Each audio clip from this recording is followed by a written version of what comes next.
Hello friends, कसे आहात? आसनाथ किचनमध्ये आपल्या सगळ्यांचं पुनश्च एकदा मनपूर्वक स्वागत.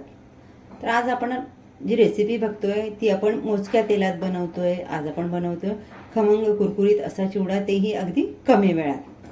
चला तर आपण आपल्या आजच्या रेसिपीला सुरुवात करूया. आजचा आपला चिवडा जो आपण बनवतोय तो पातळ पोह्याचा. ते पोहे या पद्धतीने असतं, अगदी हलकं असतं हे पोहे. आपला पॅन गरम झाला आहे, त्यामध्ये मीठ घालून झालं आहे. मी पोहे स्वच्छ चाळणीने चाळून घेतलं आहे. आता मी पोहे कढईमध्ये घालून घेते. आज मी चिवडा बनवते 1/2 किलो पोह्याचा. अर्ध पोहे यामध्ये मी घालून घेतलं आहे. गॅसची फ्लेम माझी कमी आहे. कमी गॅसची फ्लेम करून आपल्याला हे या पद्धतीने करत करत भाजून घ्यायचं आहे. फुल गॅस करायचा नाही, फुल गॅस केला तर पोहे आपलं करपेल. त्यामुळे आपल्याला अलगद या पद्धतीने त्याचा चुराही होऊ द्यायचा नाही आणि छान भाजून घ्यायचं आहे. मार्केटला 3 प्रकारचे पोहे येतात. जाड पोहे जे आपण तळलेला पोह्याचा चिवडा खातो त्याच्यासाठी वापरलं जातं. मध्यम जाड येतं, त्याचा वापर आपण आपल्या घरी पोहे बनवण्यासाठी करतो. आणि हा तिसरा प्रकार म्हणजे पातळ पोह्याचा. याला तेल खूप कमी लागतं ह्या पोह्याचा चिवडा बनवला की जे काय आपण डाळ्या वगैरे तळतो ना तेवढंच त्याला तेल पुरेसं होतं. हे पोहे अगदी लवकर भाजलं जातं, याला जास्त वेळ लागत नाही. मी आता हळूहळू याला भाजून घेते. आपण पॅनमध्ये टाकलं की त्याचा आकार थोडा सिंक होतो, म्हणजे ती आकसली जातात थोडी पोहे. खूप नाही, पण थोडासा आकारात फरक पडतो. या पद्धतीने आपण छानपैकी आपली पहिली बॅच मंद गॅसवर भाजून घेऊया.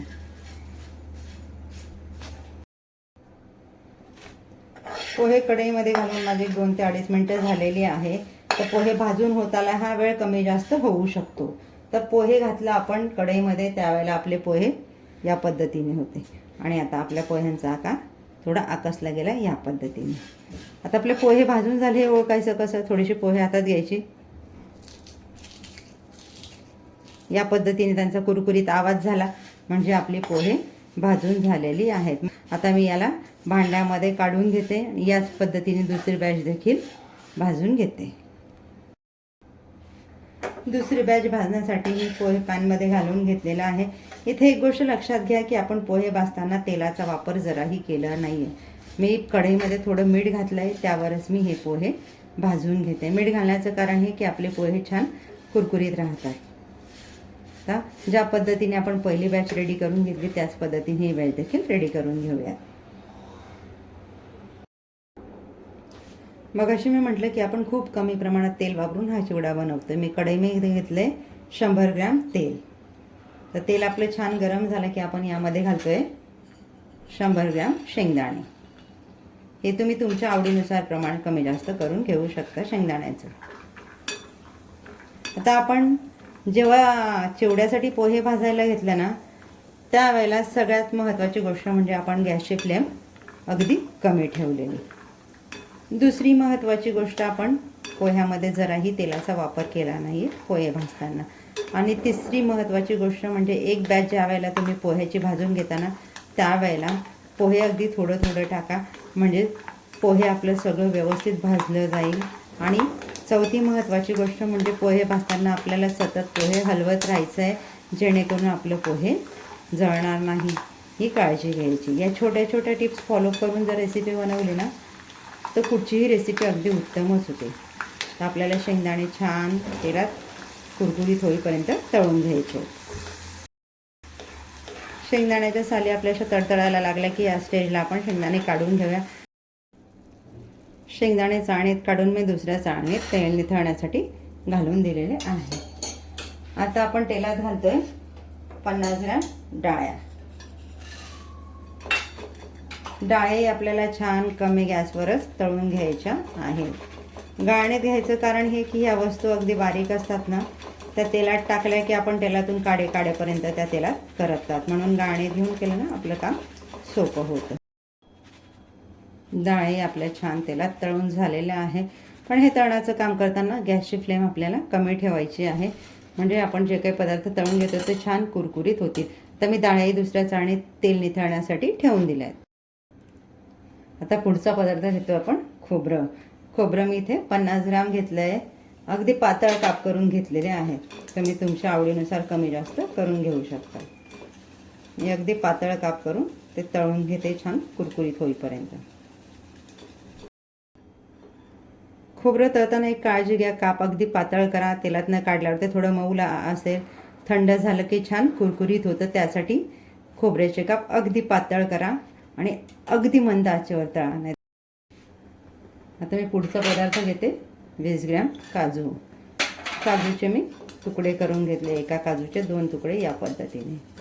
तुम्ही डायरेक्ट तेलात टाकून या पद्धतीने तळले तरी देखील चालतील, पण ते काढायला वेळ जातो, ते करपतात, म्हणून मी चाळणीत घेऊन करते. या पद्धतीने केले तरी देखील चालतील.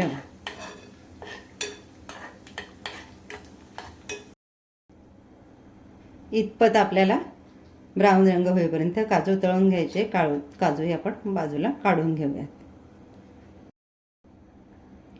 आता घालून घेतोय 20 ग्रॅम बदाम. बदाम मी आहे तसेच टाकले आहेत, त्याचे तुकडे केलेले नाही आहेत. बदामही कमी गॅसवर आपल्याला छान तळून घ्यायचे आहे. तळून घेताना ही काळजी घ्यायची की गॅसची फ्लेम आपल्याला कमी ठेवायची आणि ते अगदी छान कुरकुरीत असे तळले गेले पाहिजे, जाळायचे नाही आहेत. बदाम आहे आपले छान तळून झाले आहेत. गाण्यात खुळखुळ असा आवाज येतोय. इतपत आपण त्यांना तळून घेतले.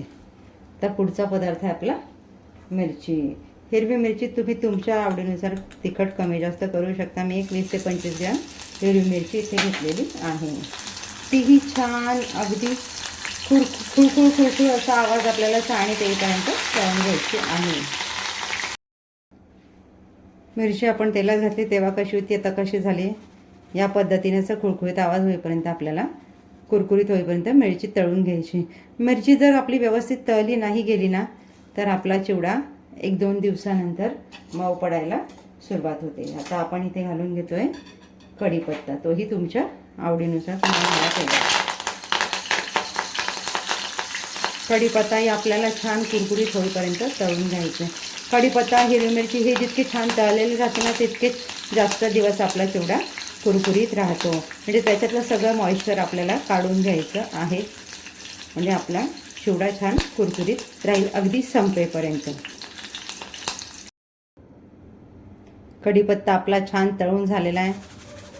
कसं खुळखुळीत आवाज येतोय बघा. आता तळणीचं काम आपलं इथे झालेलं आहे. तर आपण आपले तळणीचे सर्व पदार्थ यावर घालून घेऊयात. आता हे सगळे तळणीचे पदार्थ आपले हलके कोमट आहेत तोपर्यंतच आपण यामध्ये घालून घेतोय 4 चमचे चिवडा मसाला. चिवडा मसाल्याची रेसिपी मी आपल्या चॅनलला अपलोड केलेली आहे. आपण तयार केलेल्या मसाल्यातून अर्ध्या मसाल्याचा वापर मी इथे केलेला आहे, कारण मी चिवडा हा अर्ध्या प्रमाणात इथे बनवते. मी 1/2 किलो पोह्याचा चिवडा बनवते. आता इथे ह्या स्टेजला तुम्हाला वाटत असेल की चिवड्याला पिवळा रंग अगदी कमी झाला आहे, तुम्हाला आणखी हळदीची गरज आहे, तर तुम्ही 1 ते 1.5 चमचा तेल कढईमध्ये घ्या. हलकं गरम करा. त्यामध्ये हळद टाका. ते 2 मिनटं तेलात परतून घ्या आणि ते 2 चमचे तेल याच्यात घालून घ्या. म्हणजे चिवड्याला अगदी छान पिवळसर रंग येईल. तयार आहे आपला आंबट गोड तिखट खमंग कुरकुरीत असा पातळ पोह्याचा चिवडा. जवळपास अर्धा किलो चिवडा आपला तयार झालेला आहे. तर फ्रेंड्स, तयार आहे आपला खमंग कुरकुरीत आंबट गोड तिखटसा पातळ पोह्याचा चिवडा. याला छान गार होऊ द्या. एअरटाईट डब्यामध्ये भरून ठेवा. आरामात 1 महिना चालतो आणि संपेपर्यंत कुरकुरीत राहतो. जर तुम्ही ह्या टिप्स फॉलो करून बनवला तर तुमचाही अगदी ह्याच पद्धतीने आंबट तिखट गोड आणि कुरकुरीत चिवडा तयार होईल. अशाच नवनवीन रेसिपी पाहण्यासाठी आसनाच किचनला लाईक, शेअर, सबस्क्राईब करायला विसरू नका. भेटूयात पुढच्या आणखीन एक नवीन व्हिडिओमध्ये. थँक्यू.